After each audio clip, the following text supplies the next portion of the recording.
نحمده ونصلي على رسوله الكريم اما بعد اعوذ باللہ من الشیطان الرجیم بسم اللہ الرحمن الرحیم. ہم تعریف بیان کرتے ہیں اللہ سبحانہ و تعالیٰ کی اور اسی کا شکر ادا کرتے ہیں ہر حال میں, اور ہم درود و سلام بھیجتے ہیں نبی صلی اللہ علیہ وسلم پر اور ان کے اہل و عیال پر اور تمام صحابہ کرام پر, اور ہم اللہ سبحانہ و تعالیٰ سے یہ دعا کرتے ہیں کہ اللہ ان کی اور ہماری مغفرت فرمائے, آمین. میرے بھائیوں اور دوستوں, جب بھی ہم نبی صلی اللہ علیہ وسلم کی کوئی نہ کوئی حدیث سنتے ہیں تو ہمیں نریٹنگ ایک بندہ کوئی نہ کوئی ساتھ میں نظر آتا ہے, کوئی نہ کوئی صحابہ نظر آتا ہے جس نے نبی صلی اللہ علیہ وسلم سے وہ حدیث سنی ہوتی ہے اور آگے ہم تک پہنچائی ہوتی ہے. جب نریٹرز کی ہم بات کرتے ہیں تو دو بہت بڑے نریٹرز ہمارے سامنے آتے ہیں. ایک بہت مشہور صحابی ہیں جن کی نریشن کے بہت آگے ہیں. اگر میں آپ سے پوچھوں کہ وہ کون سے صحابی ہیں تو آپ کا کیا جواب ہوگا؟ کون سے صحابی؟ ابو ہریرہ رضی اللہ عنہ. یہ وہ پاورفل انڈیویجول ہیں جن کی لائف کے ایسپیکٹس کے بارے میں انشاءاللہ آج ہم بات کریں گے. ایک اور صحابی ہے جو ہم حدیث کی بات کرتے ہیں ان کا نام بھی ٹاپ پہ آتا ہے, ان کا نام ہے عبداللہ ابن عمر بن عاص رضی اللہ عنہ. دونوں بہت پاورفل انڈیویجولز ہیں. ابو ہریرہ رضی اللہ عنہ پڑھے لکھے صحابی نہیں تھے, جبکہ عبداللہ ابن عمر رضی اللہ عنہ پڑھے لکھے صحابی تھے. وہ جانتے تھے پڑھنا اور لکھنا. اس کی وجہ سے جب بھی وہ کوئی احادیث لکھا کرتے تھے ان کی احادیث محفوظ ہو جایا کرتی تھی, اور اس کی وجہ سے ان کی احادیث کافی زیادہ ہمیں ملتی ہے. جبکہ ابو ہریرہ رضی اللہ عنہ پڑھے لکھے نہیں تھے, وہ پڑھنا اور لکھنا نہیں جانتے تھے, مگر ان کی جو میموری تھی بہت اچھی, بہت شارپ میموری تھی.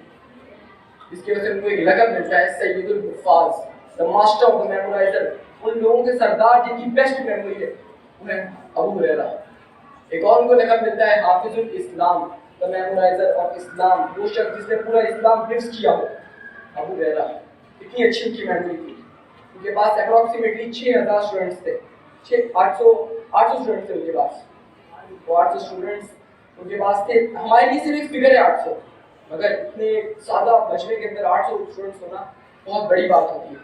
آپ کے پاس جو 800 اسٹوڈنٹس ہیں بہت بڑی بات ہوتی ہے. ان کے پاس سے ہمیں 6000 احادیث ملتی ہے. کچھ لوگ کہتے ہیں کہ اس کی کریکٹ فگر ہے وہ ہے 5374 احادیث, مگر کیونکہ اس میں اختلاف ہے اس کی وجہ سے ہم جو کریکٹ فگر ہے اس کی وجہ سے ہم لیتے ہیں 6000 کا زمین فگر. ابو ہریرہ کی حدیث 6000 حدیث. وہ ایک بہت غریب صحابی تھا ابو ہریرہ. ان کے پاس پاکوں میں دن گزارا کرتے, ان کے پاس اتنے پیسے نہیں ہوا کرتے تھے کہ وہ کوئی چیز لے کے کھا سکیں, کیونکہ وہ ہر وقت نبی صلی اللہ علیہ وسلم کے ساتھ رہا کرتے تھے. ایک بار وہ نبی صلی اللہ علیہ وسلم کے ساتھ بیٹھے ہوئے تھے اور کچھ اور اصحاب الصفا کے لوگ وہاں پہ موجود تھے. تو نبی صلی اللہ علیہ وسلم نے فرمایا تم میں سے کون سا وہ شخص ہے جو یہاں ایک چادر بچھائے گا, مطلب یہاں ایک کپڑا بچھائے گا اور اس کے بعد وہ میری بات غور سے سنے گا تب تک جب تک میں اپنی بات کمپلیٹ نہ کروں.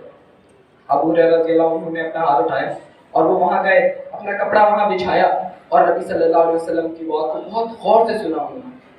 تو کہتے ہیں اس دن کے بعد سے واللہ اللہ کی قسم میری میموری اتنی اچھی ہو گئی کہ میں کوئی بھی وہ ورڈ نہیں بھولا جو نبی صلی اللہ علیہ وسلم نے کہا. کوئی بھی میں وہ ورڈ نہیں بھولا جو نبی صلی اللہ علیہ وسلم نے کہا. اور بھی صحابہ ہیں جن کے جو نبی صلی اللہ علیہ وسلم کے ساتھ اسٹارٹنگ سے تھے مگر ان کے پاس اتنی اچھی میموری نہیں تھی. ابو ہریرہ رضی اللہ عنہ کے پاس اتنی اچھی میموری اس لیے تھی کیونکہ نبی صلی اللہ علیہ وسلم نے ان کو ایک دعا دی تھی, اور وہ دعا یہ تھی کہ ایک بار وہ مسجد نبوی میں بیٹھے ہوئے تھے نبی صلی اللہ علیہ وسلم اور کچھ اور صحابہ.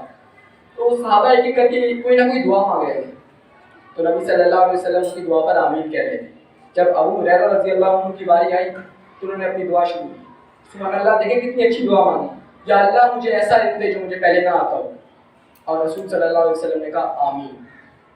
اور دو صحابہ ان کے ساتھ بیٹھے ہوئے, انہوں نے بھی کہا کہ اللہ تعالیٰ ہمیں بھی ایسا علم دے جو ہمیں پہلے نہ پتا ہو. لیکن نبی صلی اللہ علیہ وسلم نے یوں اشارہ کیا ابو ہریرہ کی طرف اور کہا ابو یہ جو ینگ لڑکا دوس سے آیا ہے, یہ جو نوجوان دوس سے آیا ہے, اس سے تم سے پہلے یہ دعا مانگی ہے. سبحان اللہ. نبی صلی اللہ علیہ وسلم نے آمین کہنا ہے کسی کی دعا کو اور اتنی زیادہ فضیلت دینا ایک بہت بڑی بات ہوتی ہے. ابو ہریرہ رضی اللہ عنہ کا اصل نام ابو ہریرہ نہیں تھا, ان کا یہ صرف ایک نک نیم تھا جو نبی صلی اللہ علیہ وسلم نے ان کو دیا تھا.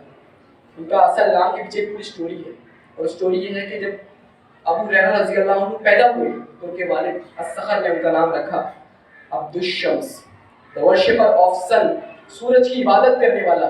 جب وہ نبی صلی اللہ علیہ وسلم کے پاس ہجرت کر کے اپنے ادوس شہر سے آئے تو نبی صلی اللہ علیہ وسلم نے پوچھا آپ کا کیا نام ہے؟ انہوں نے کہا عبد الشمس.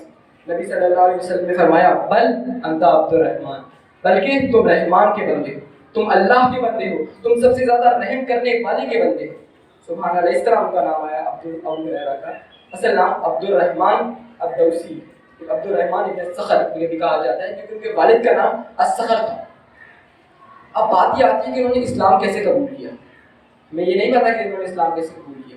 انہوں نے اس طرح اسلام قبول کیا کہ ایک شخص تھا طفیل ابن عمر، ایک شخص تھا، وہ کافر تھا اس وقت، اور وہ حج کیا جاتا تھا اس وقت، اور کچھ لوگ حج کر لیے جاتے تھے کافر، اور حج کیا جاتا تھا کافر اس وجہ سے حج کرتے تھے کہ بت پڑے ہوا کرتے تھے مکہ کے اندر، اس کی وجہ سے کافر حج کیا کرتے تھے۔ طفیل ابن عمر کافر تھے، اس کی وجہ سے حج کرنے کے لیے مکہ گئے۔